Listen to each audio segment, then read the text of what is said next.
आज हम कुछ रिएक्शंस को पढ़ेंगे। जैसे मेरी माचिस ये रही, ठीक है। माचिस सबकी जगह होती है, इसकी रिएक्शन किसको पता है? जैसे कुछ लोग पढ़ भी चुके हैं साइंस में, कंबशन सुना है? कंबशन और इंग्लिश में कंबशन। कंबशन क्या होता है? किसी भी चीज का जलना, बस इसके ऊपर जो भी आउटर लेयर उसको वो लगा होता है, ठीक है। ये माचिस को मैंने जला दिया, कौन सी रिएक्शन हो रही है? फ्लेम है, ऑरेंज। ऑरेंज तो इसकी फ्लेम है, लेकिन इसमें रिएक्शन क्या हुआ? 11th वाले बताएं, नहीं आते। 10th वाले क्या रिएक्शन हुआ? आग लगी बेटा, आग है नहीं पता। हीटिंग रिएक्शन बेटा, ये कौन सी रिएक्शन होती है? जब आप तो इंग्लिश में हो ना, एंडोथर्मिक रिएक्शन के बारे में सुना?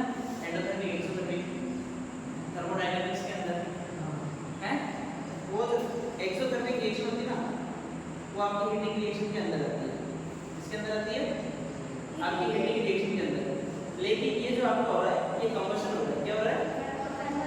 जब भी कोई चीज जलती है, जब भी कोई चीज जलती है तो उसको अपन कंबशन कहते हैं। कंबशन रिएक्शन के अंदर क्या होता है? जो आपके एटमॉस्फेयर की ऑक्सीजन है, क्या एटमॉस्फेयर की ऑक्सीजन, एटमॉस्फेयर की जो ऑक्सीजन होती है वो आपके कार्बन के साथ मिक्स हो जाती है। किसके साथ मिक्स होती है? कार्बन। तो कार्बन का आता है ये चीज जलने के बाद जो काला काला बचता है ना, कोई भी चीज जलती है ब्लैक जिसको आप कोयला भी कहते हो, है ना। लेकिन कोयला जो होता है वो कार्बन है। क्या है बेटा? कार्बन। कोयला क्या है? कार्बन। तो आपकी जो ब्लैक सब्सटेंस जो हमें प्राप्त होता है ये क्या अपना कार्बन है। और जब आपको कोई भी चीज जलती है तो जलने के बाद जो रिएक्शन होती है तो उसको आप कंबशन बोलोगे। क्या बोलोगे? कंबशन। क्या बोलेंगे? कंबशन। कंबशन नहीं बेटा, कंबशन। कंबशन क्या कहते हैं? कंबशन। और कोई भी चीज जब जलती है तो एटमॉस्फेयर की जो ऑक्सीजन आपकी यूज होती है, यानी उसकी खपत होती है, प्लस कार्बन के साथ वो जो ऑक्सीजन थी वो मिक्स हो जाती है और क्या बन जाती है? Carbon dioxide. क्या बन जाती है? Carbon dioxide. क्या बनता है बेटा? Carbon dioxide. CO2, कार्बन का एक एटम, ऑक्सीजन के दो एटम। कार्बन का एक एटम, ऑक्सीजन के दो एटम, तो CO2 बनता है। देखा है ना CO2। और जैसे जो मैंने आपको बताया था ना, क्या बताया मैंने आपको कि CO2, ठीक है। तो कार्बन का एक, ऑक्सीजन के दो, आफ्टर रिएक्शन क्या हो जाएगा?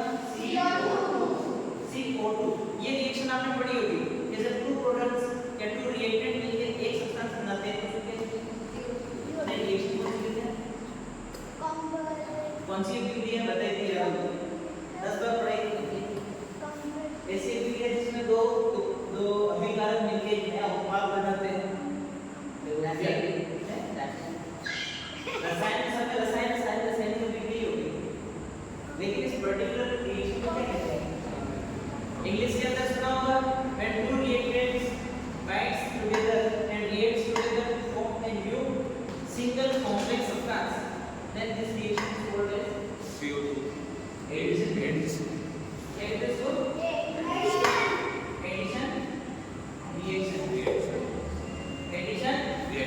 इनको हम क्या कहते हैं? एडिशन रिएक्शन, संयोजन अभिक्रिया। 10वीं की सबसे पहली रिएक्शन ये है बेटा। आज भी मैंने आना भूल गया। अभी गए थे सेशन में? अभी गए क्यों? इसमें तो गए थे ना। अभी नया सेशन में 10th क्लास से पढ़ी होगी। साइंस में पढ़ाया होगा रिएक्शन, साइंस में रिएक्शन पढ़ाया नहीं पढ़ाया?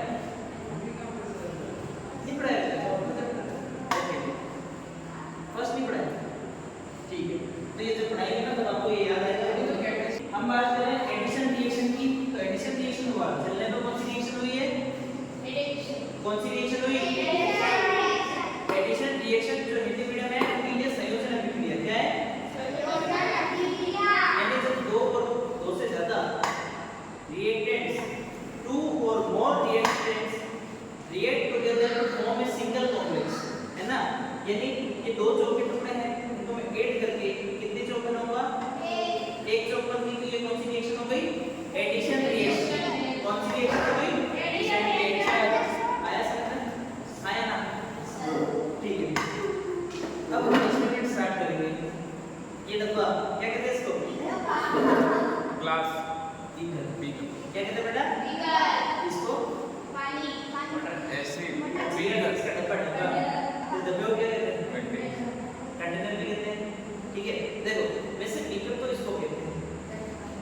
बीकर तो ये चीजें बेटा एक्सपेरिमेंट से जुड़ोगे तो कुछ ना कुछ सीखोगे। ये क्या है? इसके अंदर क्या भरा हुआ है? वाटर। वाटर का formula very good, very good. W2 okay. Water का फॉर्मूला होता है 2H plus O2 after reaction 2H O2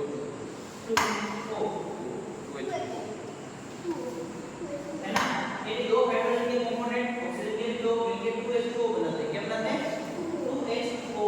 तो वाटर का फॉर्मूला हो जाता है आपका H2O। क्या होता है बेटा? H2O। वाटर का फॉर्मूला क्या होता है? H2O। लेकिन अभी पानी रखेंगे साइड में तो बहुत ठंडा है, इतना ज्यादा पिएंगे तो दांत की लेवल खराब हो जाएगी। ठीक है? विनेगर। क्या है बेटा ये? विनेगर। विनेगर अपने इसको है ना रसोई में भी यूज करते हैं, खाना बनाने के लिए भी इसका यूज होता है विनेगर का। अब आज हम बात करेंगे विनेगर प्लस बीकर सोडा। क्या बात करेंगे? विनेगर उसके साथ में beaker sorry baking soda. Vinegar plus baking soda, ये दोनों चीजें ऐसी है जो आपके खाने पकाने में यूज होती है। दोनों चीजें जो होती है वो आपके खाने पकाने के अंदर यूज होती है। लेकिन साइंस के अंदर इसमें कुछ एक्सपेरिमेंट है, ये दोनों अगर मिल जाए तो आपको एक बलून फुला के दे देंगे।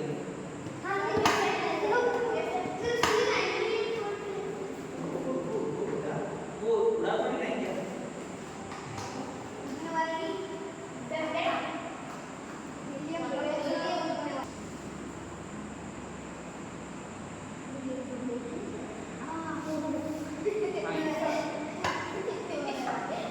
ओके, हंसने की बात नहीं है। ये इसको अपन कहते हैं कॉनिकल फ्लास्क।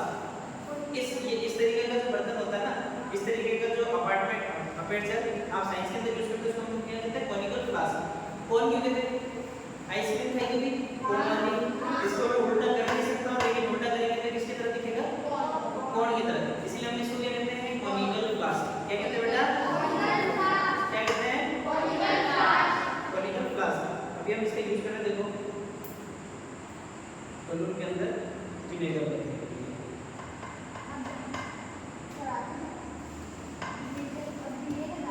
देखो कितना इसी तरीके से भरा गया।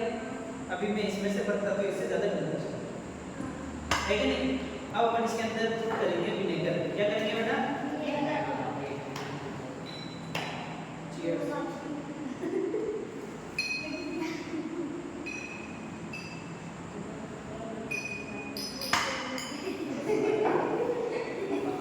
ओके, ये मेरा बलून है। बलून के अंदर क्या है? विनेगर।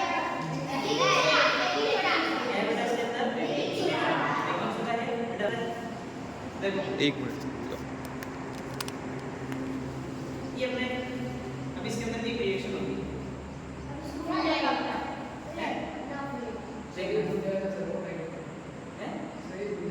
मैं भी वही देख रहा हूँ। पकड़ लेंगे बोलो क्या? अब इसके अंदर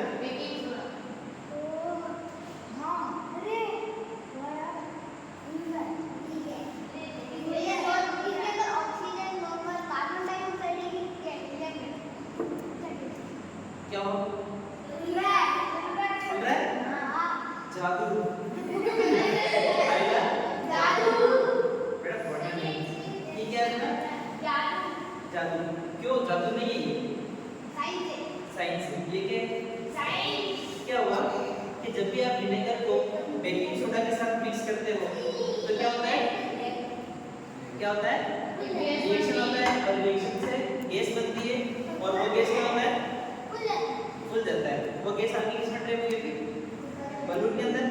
अब इसको और शेक करना है और गैस बनेगी।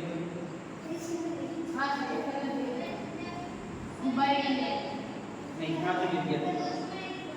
जब हम बात करते हैं कि मेरा ये शेप इस तरीके से हो गया, क्या इस शेप को भी वापस मैं इस तरीके से बदल सकता हूँ? क्या बदल सकता हूँ? बदल सकता हूँ। लेकिन इस शेप को, ये वाला शेप है, इसको ये कर सकता हूँ क्या? इसको ये कर सकता हूँ क्या? नहीं कर सकते ना। देखो जैसे हमारा ये चेंज है, इसको हम कहते हैं फिजिकल चेंज। क्या कहते हैं? क्या कहते हैं? Physical change. अब फिजिकल चेंज क्या होता है कि किसी भी सब्सटेंस की फिजिकल प्रॉपर्टी, किसी भी सब्सटेंस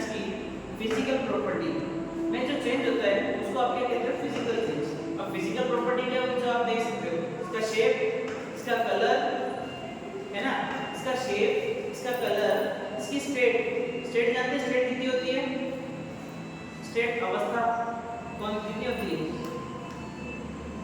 एक मैटर की स्टेट कितनी होती है बेटा? कोई भी मैटर होता है ना, उसकी स्टेट कितनी होती है? कितनी होती है बेटा? कौन कौन सी? Liquid, solid, gas. Liquid, solid, gas. पढ़ समझने लगा है लेकिन बोलते नहीं हो क्योंकि आपके कंसेप्ट क्लियर नहीं है। स्टेट किसको कहते हैं? जो चीज है ना वो भी सॉलिड में है, लिक्विड में है, फिर गैस में है। तो इसके अंदर क्या है? इसके अंदर क्या है? इसके अंदर क्या है? और ये क्या है? सॉलिड। ये दो ऑप्शन अपने पास अवेलेबल है अभी कि ये है सॉलिड, लिक्विड और गैस। तो जब आपकी इस प्रोसेस के अंदर अब मान लो इसकी स्टेट को जब ये चल रही थी मोमबत्ती, तब क्या लिक्विड बन के गिरी थी ना? लिक्विड बन के गिरी थी। तो स्टेट में चेंज हुआ, स्टेट में चेंज हुआ क्यों हुआ? तो स्टेट में चेंज हुआ इसीलिए हम इसको क्या कहेंगे? Physical change. क्या कहेंगे? Physical change. And physical changes are reversible. Physical changes are reversible. यानी फिजिकल चेंज को आप वापस रिवर्स करके उसकी मेन फॉर्म में जा सकते हो। जैसे इसके शेप को मैं वापस ये बना सकता हूं, इसका शेप बिगाड़ के इसकी ड्रॉपलेट बना सकता हूं, ड्रॉप को बिगाड़ के वापस एक कैंडल बना सकता हूं। बना सकता हूं, बना सकता हूं, बना सकते हैं। दूसरा होता है केमिकल चेंज। क्या होता है? Chemical change. केमिकल चेंज जिसमें किसी भी सब्सटेंस की केमिकल प्रॉपर्टीज में चेंज होता है। केमिकल प्रॉपर्टीज में भी चेंज होता है। जैसे वुड है, वुड मतलब ये लकड़ी। लेकिन अब क्या ये लकड़ी बची क्या? ये लकड़ी बची क्या? अभी क्या बन गई? कार्बन बन गया ना? क्या कार्बन से वापस लकड़ी बना पाओगे क्या? कुछ भी प्रोसेस करो कार्बन से लकड़ी नहीं बनेगी और वापस उसका ओरिजिनल फॉर्म नहीं मिलेगा। तो इस प्रोसेस को हम क्या कहते हैं? Chemical reaction. क्या कहते हैं? Chemical reaction. केमिकल रिएक्शन का एक बहुत अच्छा एग्जांपल जो कि आपके डेली लाइफ में आप सामने देखते हो। ऐसा कोई नहीं जिसने केमिकल रिएक्शन का जिसको आप यूज भी करते हो। केमिकल चेंजेस का एक ऑप्शन जिसको आप यूज भी करते हो। Burning of paper. रोज पेपर जलाता है क्या?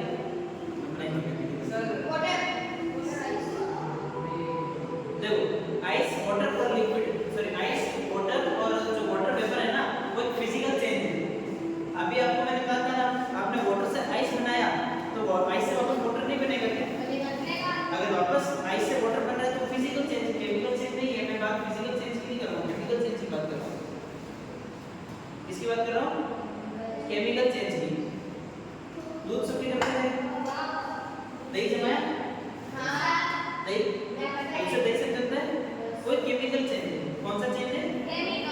Chemical change. दूध की जो फिजिकल प्रॉपर्टीज या जो उसकी केमिकल प्रॉपर्टीज थी वो पहले सिंपल दूध ही था, है ना?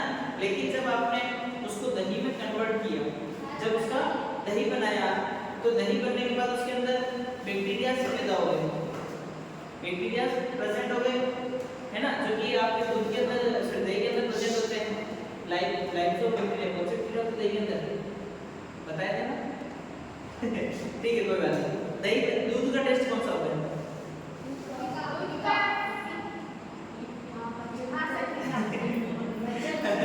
दूध का टेस्ट मीठा ही होता है ना? वो तो आप पीते हो ना तो मीठा दूध पीते हैं क्योंकि मम्मी शक्कर डाल के देती है। फीका ही होता है। फीका पीता है? Very good. तो फीका दूध होता है, टेस्ट उसका फीका होता है। लेकिन जब दूध आपका दही में बन जाता है तो दही का टेस्ट कौन सा होता है? खट्टा होता है ना?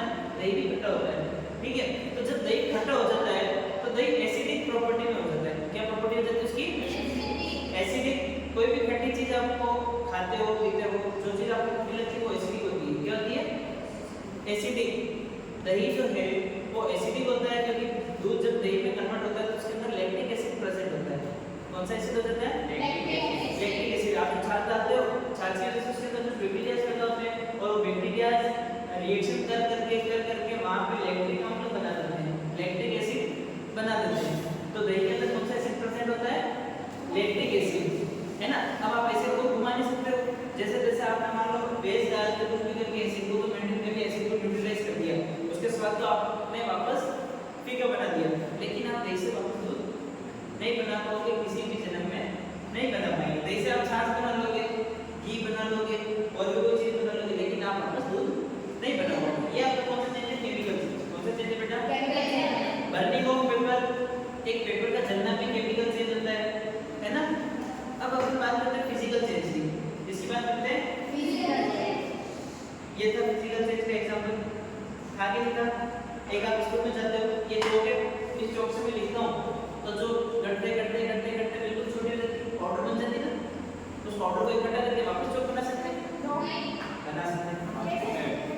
पाउडर पहले इसको मान लो पीस लो, अब इसको पीस लो, पीस के पाउडर बना दो, तो क्या वापस उस पाउडर से चौक बनेगी? बन जाएगी, बन जाएगी ना? बनेगी नहीं बनेगी? बनेगी। उसके बाद जो भी आइस वाटर का एग्जांपल आया था कि वाटर जो है वो आपका आइस में कन्वर्ट हो जाता है, तो जो आपकी आइस है वो भी वापस वाटर में कन्वर्ट हो सकती है। वो सब रिवर्सिबल चेंज है। ये भी रिवर्सिबल चेंज है, ये भी रिवर्सिबल चेंज है। पानी का बर्फ में कन्वर्ट होना भी एक रिवर्सिबल चेंज है। तो रिवर्सिबल चेंजेस को हम क्या कहते हैं? Physical change. आया क्या? आया बेटा? सही से समझ में आ रहा है क्या?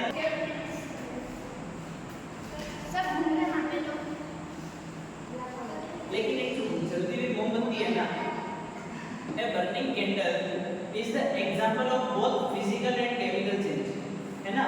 इसके अंदर दोनों तरह की रिएक्शन होती है, फिजिकल चेंज भी होता है, केमिकल चेंज भी होता है। जैसे जल रही है ना, इसकी लोई तो जलने के लिए धागा जल रहा है, जब धागा जलता है तो जलना है, कार्बन डाइऑक्साइड की भरती भी है इसके अंदर, तो जलना तो केमिकल चेंज है, लेकिन मोम का जो पिघलना है वो क्या है? Physical change. ठीक है, अब हम बात करेंगे जो चीज आप रोज करते हो, जिसके लिए एसिडिटी का लोड़ा होता है, घर में मम्मी पापा के किसी के भी, तो वो इनो यूज करते हैं? करते नहीं करते हैं? अब अपन बात करते हैं तो इनो क्या करते हैं?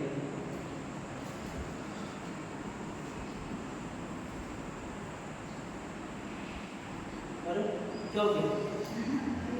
मोमबत्ती बुझ गई ना? हाँ बेटा, मोमबत्ती क्यों बुझी? कौन सी गैस? कौन सी गैस बनी इसमें बेटा? आ जाओ बता दो। हैं? देखना ये देखो, और वापस बुझ गई। देखना जला के ले गया, वापस बुझ रही है? बुझ रही है ना? कैंडल जो जल रही थी, कैंडल बुझ गई। क्यों बुझी? अभी देखो, मैंने आपको भी समझाया था कि माचिस की तीली जल रही है तो क्यों जली? अब अपन बात कर रहे थे माचिस की तीली। माचिस की तीली जो जल रही थी वो ऑक्सीजन की प्रेजेंस में जलती है। किसकी प्रेजेंस में जलती है? ऑक्सीजन की प्रेजेंस में। जैसे शट अप।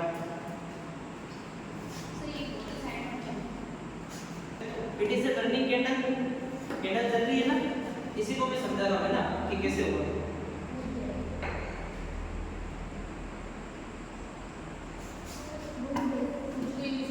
बुझ गई?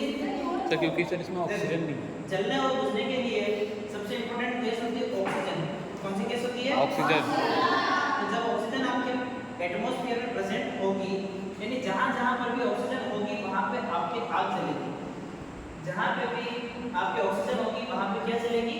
आग। लेकिन जहाँ ऑक्सीजन नहीं होगी वहाँ पे बुझ जाएगी। जैसे अभी, लेकिन इनो और वाटर का सॉल्यूशन जो है वो भी कार्बन डाइऑक्साइड रिलीजिंग सॉल्यूशन है।